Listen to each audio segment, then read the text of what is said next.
Hello and welcome to the Hellraiser Boxing YouTube family. Please, ladies and gentlemen, if you enjoyed today's blog, hit the subscribe button and please hit the bell button. That saves me getting countless text messages and emails asking me when am I going to do a blog for a fight I've already done it for. You'll get the very latest updates that way to get the notifications. Today's blog it comes from Manchester. I've got a guy boxing on the Eddie Hearn Matchroom / Sky Sports event takes place tomorrow night. And the fight I'm going to cover today's blog is Dillian Whyte against Alexander, or Sasha as he's known in Russia, Povetkin. This fight actually I'm excited about. I think it is a really exciting matchup. Much more than it seems to have received like a lukewarm reception. I think the reason why it's received that is because it is on pay-per-view. For me personally, I think it's a brilliant fight. It's a much harder fight than Dillian Whyte could have got away with having. Maybe because they wanted to have it as pay-per-view, they felt obligated to put a hard fight together. In honesty, if I was the manager of Dillian Whyte, okay, you might opt to take the route where you think, okay, we're just going to mop up as much step-aside money as we can without having a fight, because that way is zero risk, you're just taking money all the time. Or you might think, maximise, the earnings as quickly as possible. Get an independent lawyer in, don't sign a promotional contract or get too friendly with the managers and promoters of Joshua. Just insist on your mandatory position and the clock's ticking, and if you don't... Graziano Rocchigiani is famous for suing the WBC because of issues with enforcing the mandatory spot that he had been given. They sort of reversed their decision, he sued them, and he won. And it was tens of millions, if not hundreds of millions of dollars. It was a huge amount of money, basically bankrupted the WBC. He only got that because he stood up and fought for what he, and no doubt had, an independent lawyer or manager behind him. Dillian Whyte seems to have quite a cosy relationship with Eddie Hearn. If he... And if I was managing Dillian Whyte, what I would do, I've never managed him. Some people think I managed him early in his career because he started on my Hellraiser shows, which I never managed him. He just boxed on my shows, which we loved having him because obviously he'd beaten Anthony Joshua, and anyway, you could just see from watching him that he was above most small hall fighters. But it was quite exciting to have him on the events and to be able to sort of trace his steps as he was going, because you knew he was going to go quite high. Good fighter, a lot of good qualities he's got, Dillian Whyte. But okay, so now he's fighting Alexander Povetkin, and to me, when I saw that, I thought it's like minimum glitz and glamour and maximum risk. I think that's a really hard fight. It's certainly not a fight I would be choosing to make if I had a guy who was mandatory. If I was managing Dillian, I would be going like the David Hay. Unfortunately, I'm sorry to say it, because when a guy asks you to manage him, you have a duty to use your experience and your knowledge and your wisdom. Because the fighters, most of them, they have the wisdom by the time they finish their career. When the party's over, they start to understand it. But they got enough on their hands with dieting, training, sparring. They just need to focus on that, and it's good for them then to have a manager who is experienced, who understands, right, this is how we duck and dive our way through, and this is how we can make our way towards title fights and sort of optimising the career, making the credentials at the end of it very exciting, rather than them finding out the hard way how difficult it is and getting beat in fights where they're put in at the wrong time, at the wrong weight. It's good for them to have someone that sort of understands all of that. If I had Dillian, unfortunately, this is what I would do. I would just be mopping up that step-aside money and go the David Hay route. Fight someone with a sexy record who basically can't fight at world level, is not at all equipped. And just keep and also he could put pressure on, if he's going to take that route, he could exert pressure on Eddie Hearn and on Matchroom and on Sky Sports, and to say, right, this is the deal. If I'm not going to enforce my mandatory position, this is what I want instead. And he could make a hell of a lot of money. You've seen this fight, it is a Sky box office event, meaning it's pay-per-view in the UK. Now, Povetkin for me is a very, very good fighter, as we know already. He was beaten previously against Klitschko. But he's a good fighter. And there's a saying in boxing that goes that the last thing to go is their punch. And I think that's really relevant here. Because in Dillian Whyte, you've got a guy, he is actually quite tall. He's about 6'3", 6'4", something like that. But he actually sits down on his punches a lot.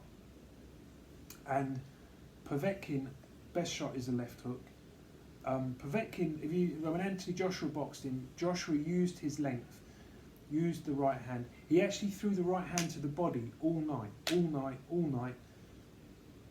And what he was actually doing when he was going down, throwing that right hand to the body, was conditioning Povetkin's mind to this thunderous punch to the body.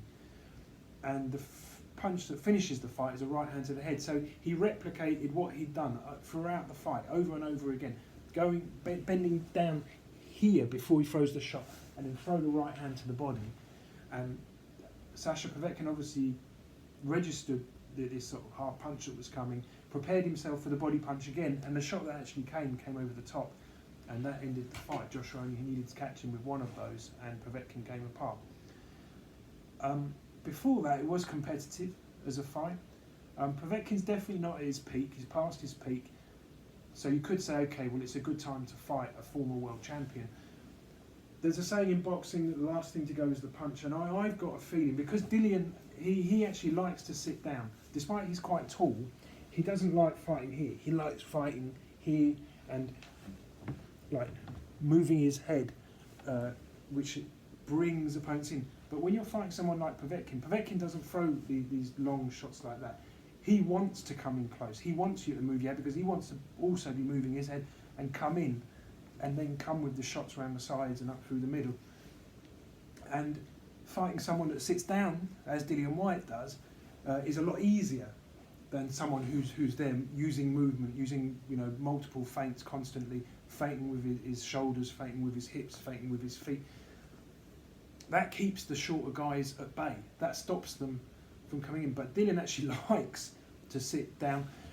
We saw Dillian against Derek Chisora. Now, for me, Dillian Whyte is at a level above Chisora technically, but that was a war of attrition. He seemed to get involved in a slugfest, and very, very grueling, hard fight on both of them.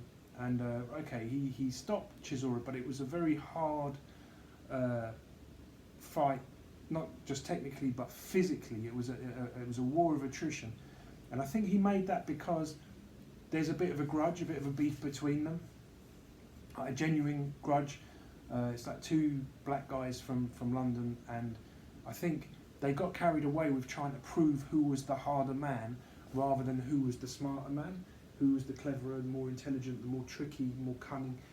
They just decided they wanted to outlast each other.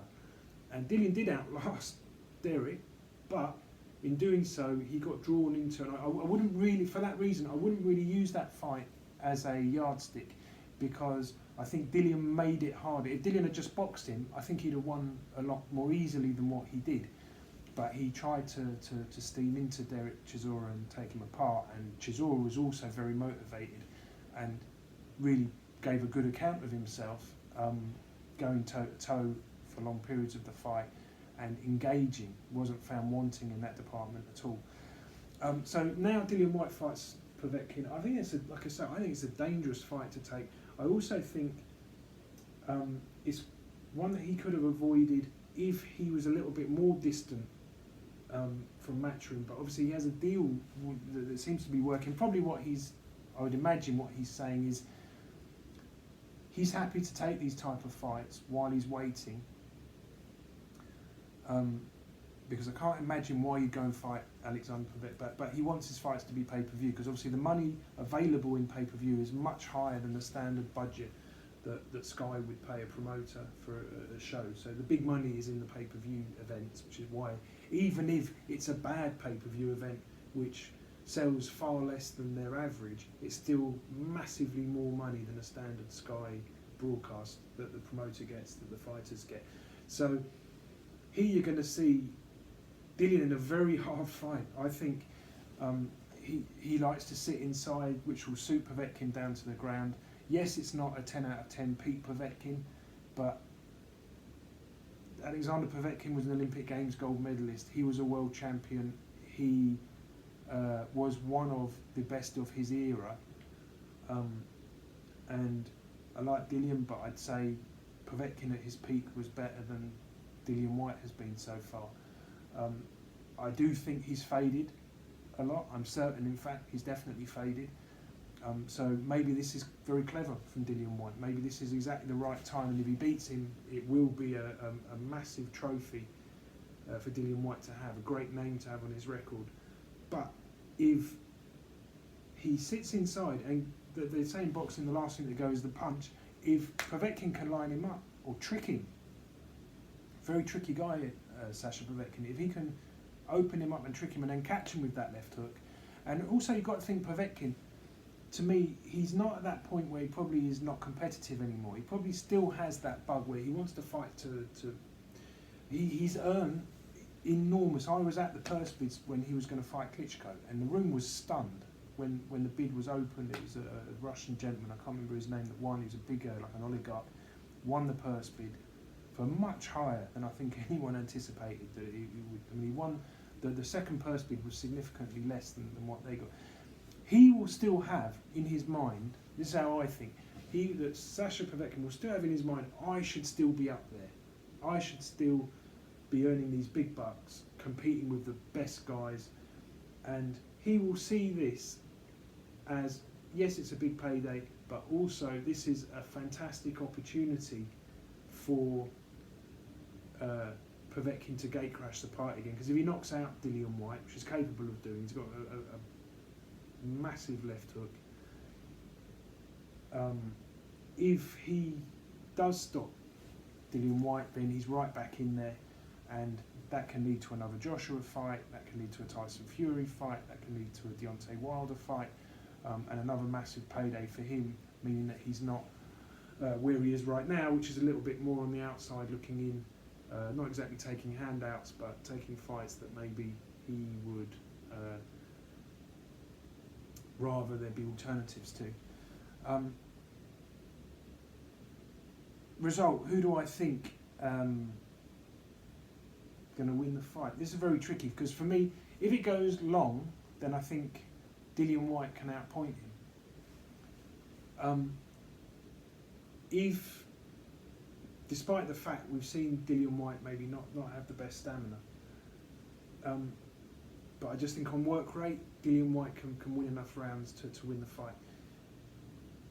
If it ends up in a slugfest, imagine, and I think that the mentality of both fighters will be different from the Chisora Whyte fight, but if Dillian Whyte gets dragged in to a slugging match and gets caught earlier, that can be it. That can be Povetkin winning there and then. In round one it could be. So I think it's a real risk. I tell you what, I don't even know myself where I would go in terms of, because it's difficult to gauge how much Povetkin has got left in him, how much he's got worse. So I'm really struggling with giving you an exact prediction, but I think I'm going to go.